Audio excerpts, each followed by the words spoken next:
Chalo, so let's begin CLAT 2023 critical reasoning, another passage. Is it passage number 3 or 4? 4, because the questions that we'll be checking now will be again 5 questions per passage. Tell me one thing, this is not the first time that we are seeing such a critical reasoning passage, but this is something very special. Why? It is a mix of history and law. थोड़ा सा legal understanding भी है इसमें और history भी है. History का example लेकर इसमें लीगल अंडरस्टैंडिंग बताया. So what is the passage all about? Let's try to dive in. About 2.5 months before the storming of the Bastille in Paris, which was effectively the beginning of French Revolution, the political philosopher and orator Edmund Burke, okay, sat in the parliament in London. An event has happened upon which it is difficult to speak and impossible to be silent. Underline this line: difficult to speak and impossible to be silent, because they themselves have given it a single inverted blank, right? This was on 5 May 1789. अब मुझे बताओ क्या हुआ है. एक Edmund Burke नाम से एक फिलोसोफर है, उन्होंने कौन सी पार्लियामेंट में बोला है कि it is difficult to speak and impossible to be silent? London में. तो London is the parliament of UK, British parliament में बोल रहे हैं.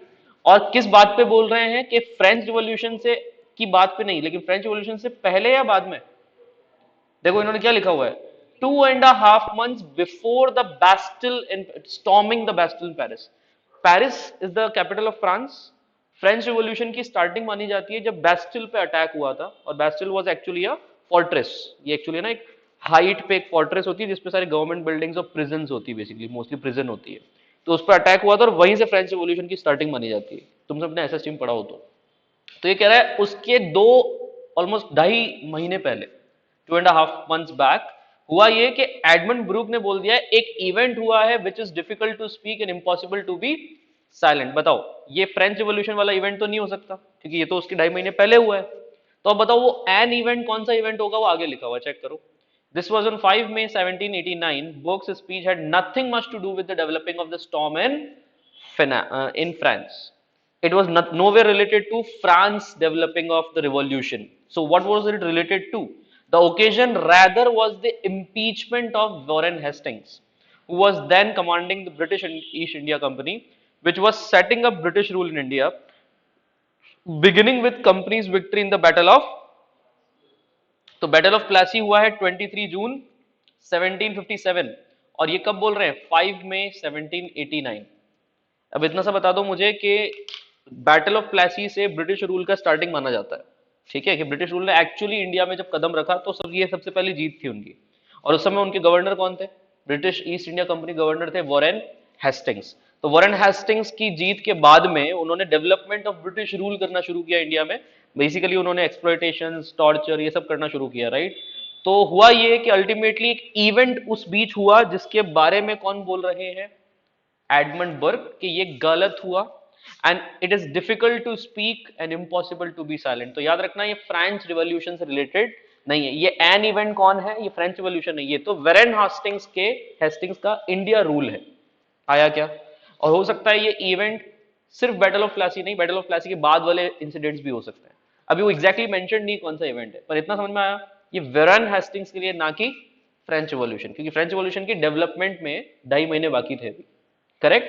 इतना याद रखना. इन्होंने स्टार्टिंग ऐसी क्यों करी है, ये तुमको एक रेफरेंस देना चाहते हैं, क्योंकि वर्ल्ड हिस्ट्री में French revolution is much more important than Indian revolution.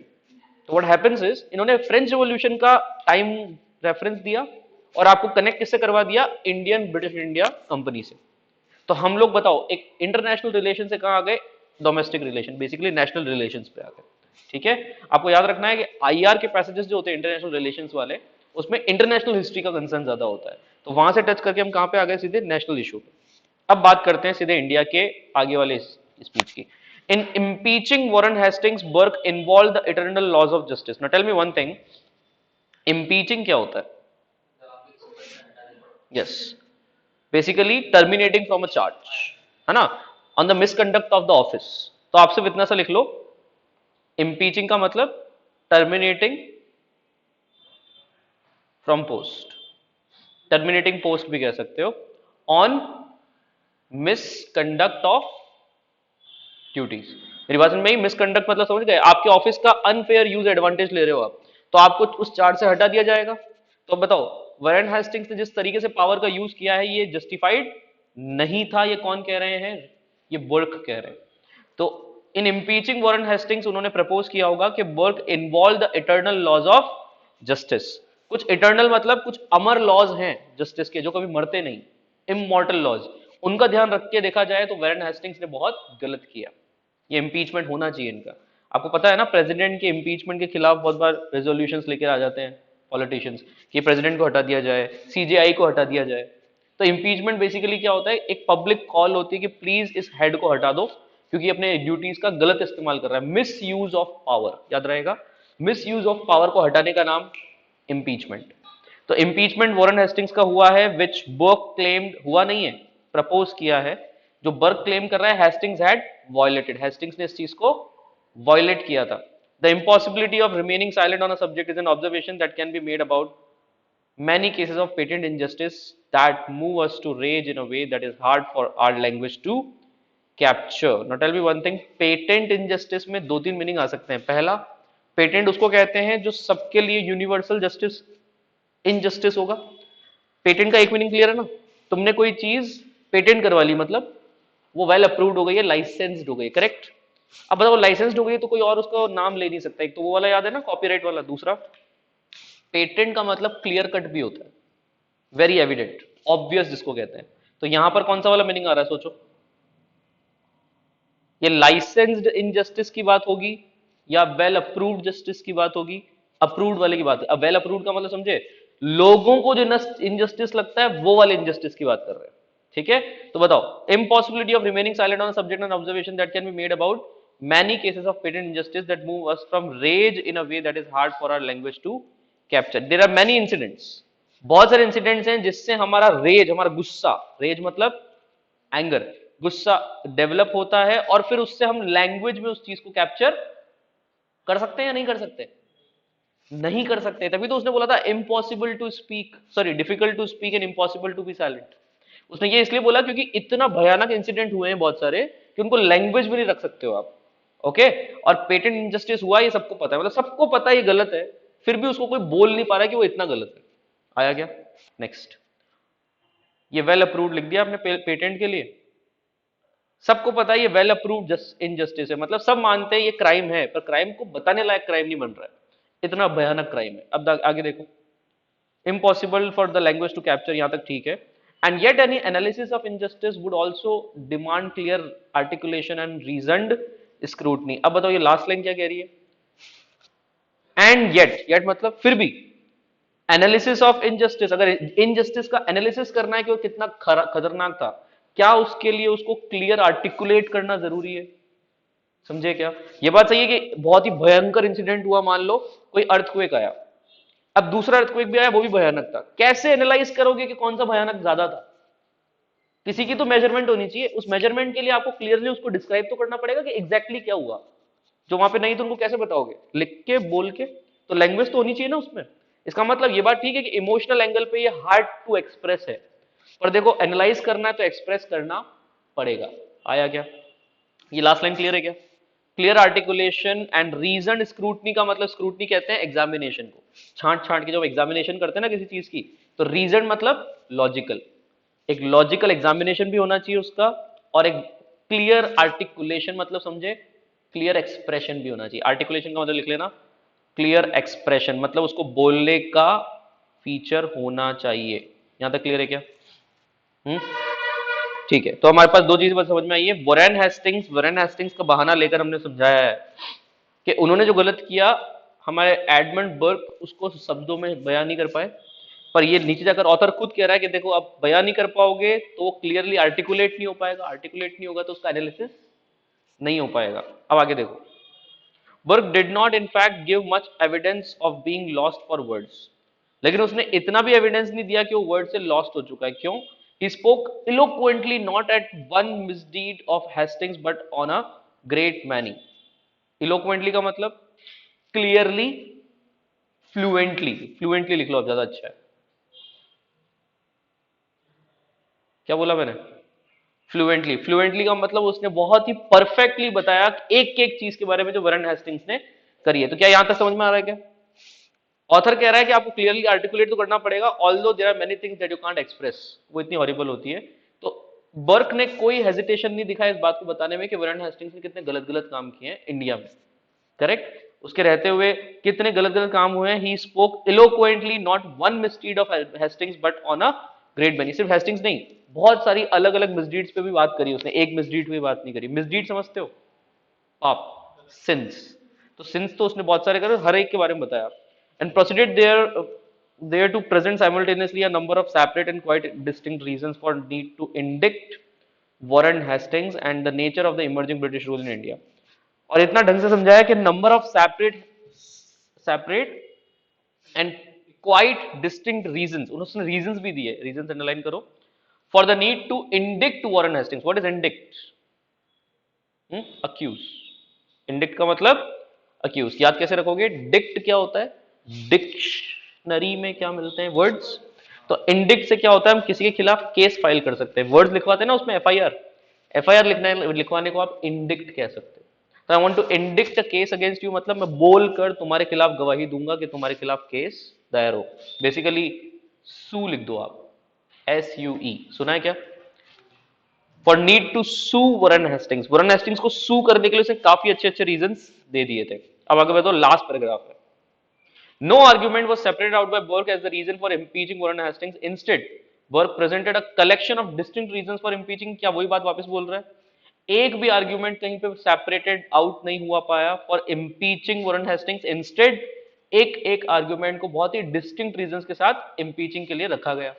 आगे देखो, the underlying issue is whether we have urgent rectification, nahi, is whether we have to agree on one specific line of censure for a reasoned consensus on the diagnosis of injustice that calls for the urgent rectification। ये line समझा दो तो पैसे समझ में आ जाए आपको।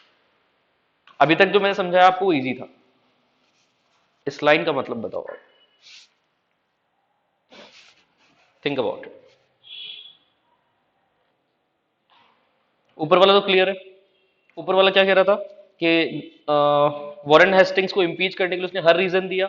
Starting French revolution करी थी, इसका कोई लेना देना नहीं था, वो तो सिर्फ टाइम रेफरेंस था, राइट। और ओवरऑल ब्रिटिश रूल इंडिया में वॉरेन हेस्टिंग्स जो कर रहा था वो बहुत ही खराब तरीके से कर रहा था, ये क्लियर है। लास्ट पैराग्राफ की ये जो लाइन है सबसे क्रूशियल लाइन है। क्या कह रही है कि इंपीच करने के लिए वॉरेन हेस्टिंग्स को भले उसने कोई भी रीजन सेपरेट आउट नहीं किया, सारे डिस्टिंक्ट रीजन दे दिए, लेकिन the underlining issue is, what is the underlining issue? ये ऑथर कह रहा है, ध्यान रखना, बुर्क नहीं कह रहा है। इसका मतलब ऑथर जो मेन बात समझाना चाह रहा है वो अब आ रही है। अंडरलाइनिंग इशू ये है, is whether we have to agree on one specific line of censure, मतलब scoldings, for a reasoned consensus on the diagnosis of injustice that calls for urgent rectification. Whether का मतलब डाउटफुल। ही इज डाउटफुल, क्या हम सबको एक ही line of specific line of censure पे agree करना पड़ेगा कि यस दिस इज इनजस्टिस, या हम मल्टीपल इनजस्टिस को भी कंसिडर करने के लिए रेडी हैं। अब ये जो मैंने बोला ना, या हम मल्टीपल इनजस्टिस को भी, वो तो हम बोल के आ चुके हैं ऑलरेडी।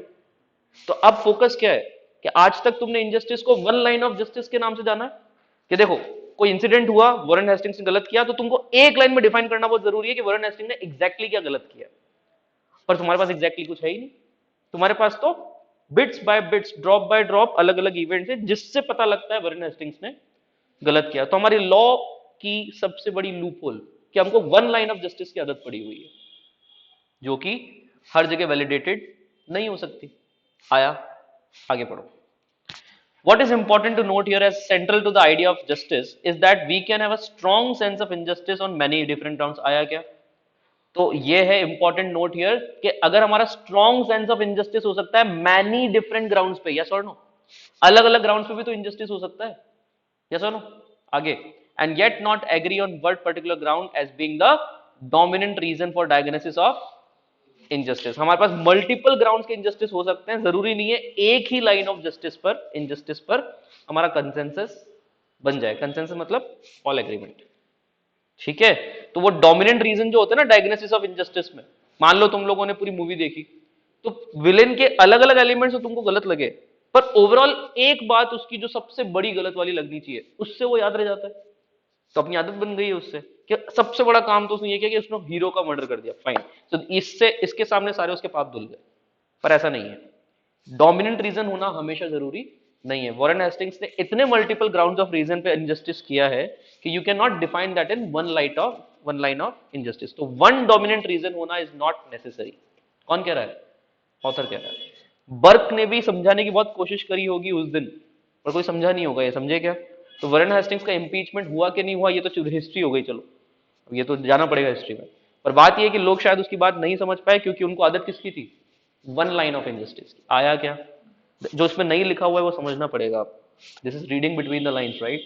ये पूरा क्यों नहीं लिख पाए? क्योंकि इनको आपके लिए छोड़ना था, तुम समझो क्या समझना है। अब उस पर क्वेश्चन आ गया। Question number 22.1। सब अब बताओ, फर्स्ट किसने टिक किया था?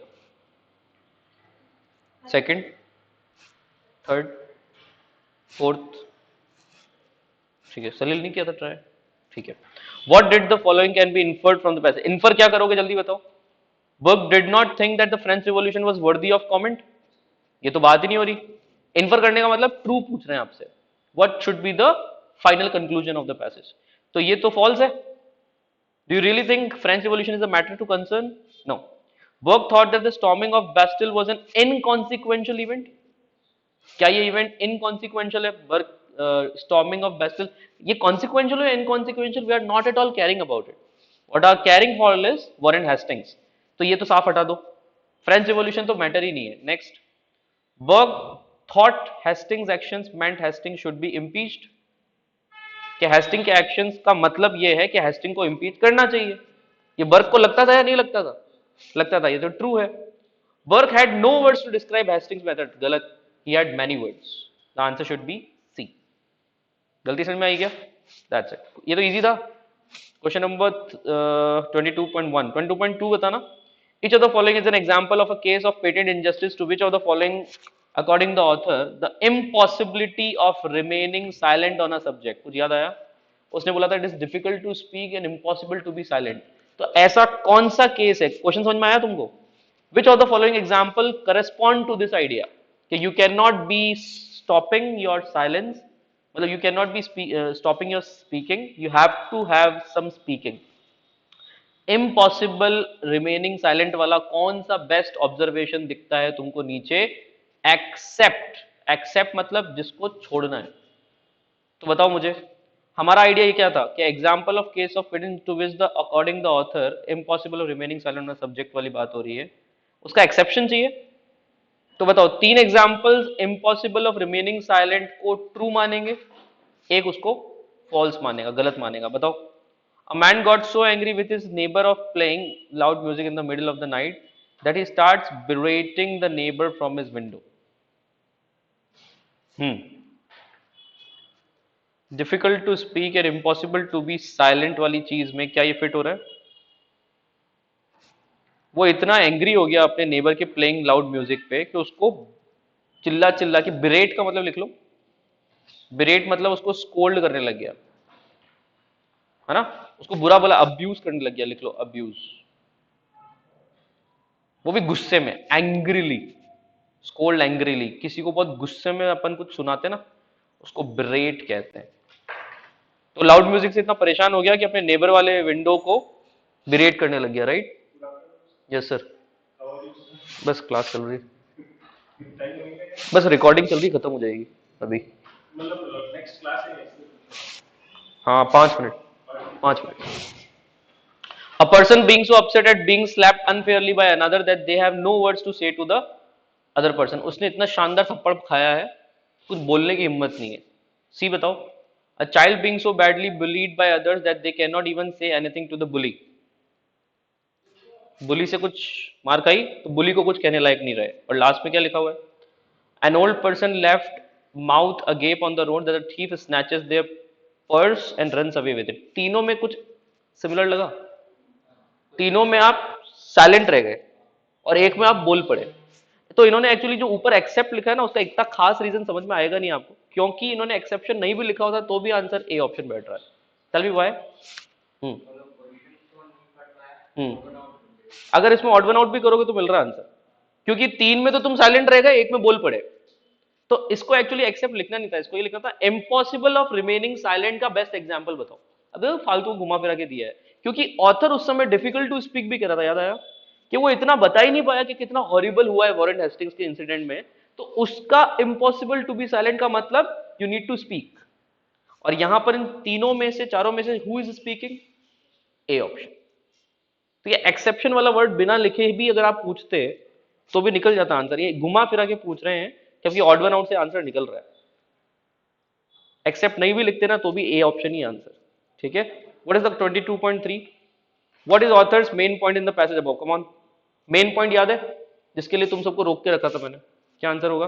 We may sometimes feel that something is unjust but others may not agree with अस।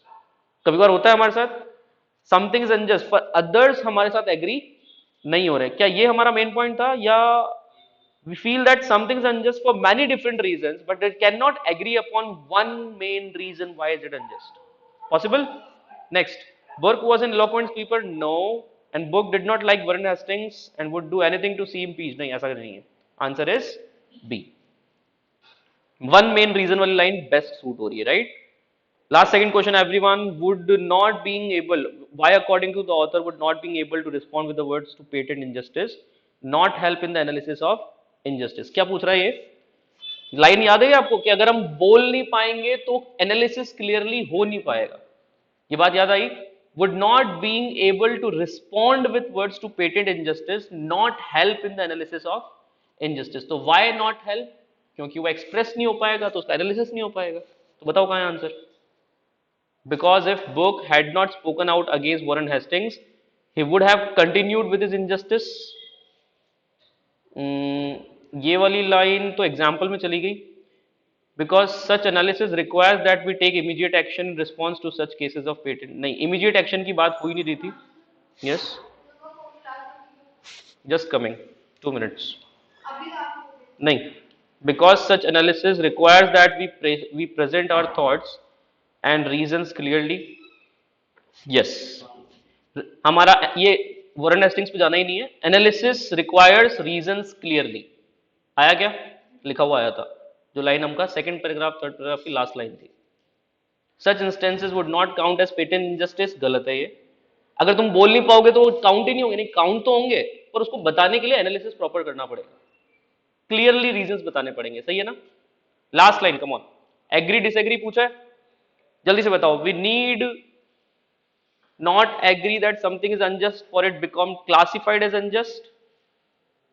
अगर वो unjust classified है तो उस पर एग्री करने की unjust की जरूरत नहीं है, ऐसा नहीं है। Justice is such a complicated issue. No, justice is a very simple issue if you speak it clearly. For one main reason को complicate बनाया गया था, है ना? It's not a complicated issue. That is not the first thing to do. लेकिन अगर और कुछ नहीं मिला तो सोचते हैं। Can we agree upon one main issue for why something is unjust? We cannot agree that is unjust and requires a immediate solution. क्या बोल रहा है? Unless we agree to one main issue. ये agreeable है या disagreeable है? ये disagreeable है, इसी के तो खिलाफ था वो। लास्ट पढ़ो। There is no need for us to agree upon one main issue for why something is unjust to agree that is unjust and requires an immediate solution. मतलब एक इशू की जरूरत नहीं है, मल्टीपल इश्यूज भी हो सकते हैं। The answer is D and the class is free. Thank you. कितने आंसर्स आए आप सबके? 5? सारे 5? Very good. 4 developing of the reading, no? अभी किया? हाँ। 4 शीट नहीं लाओगे तो कैसे एनालाइज करोगे?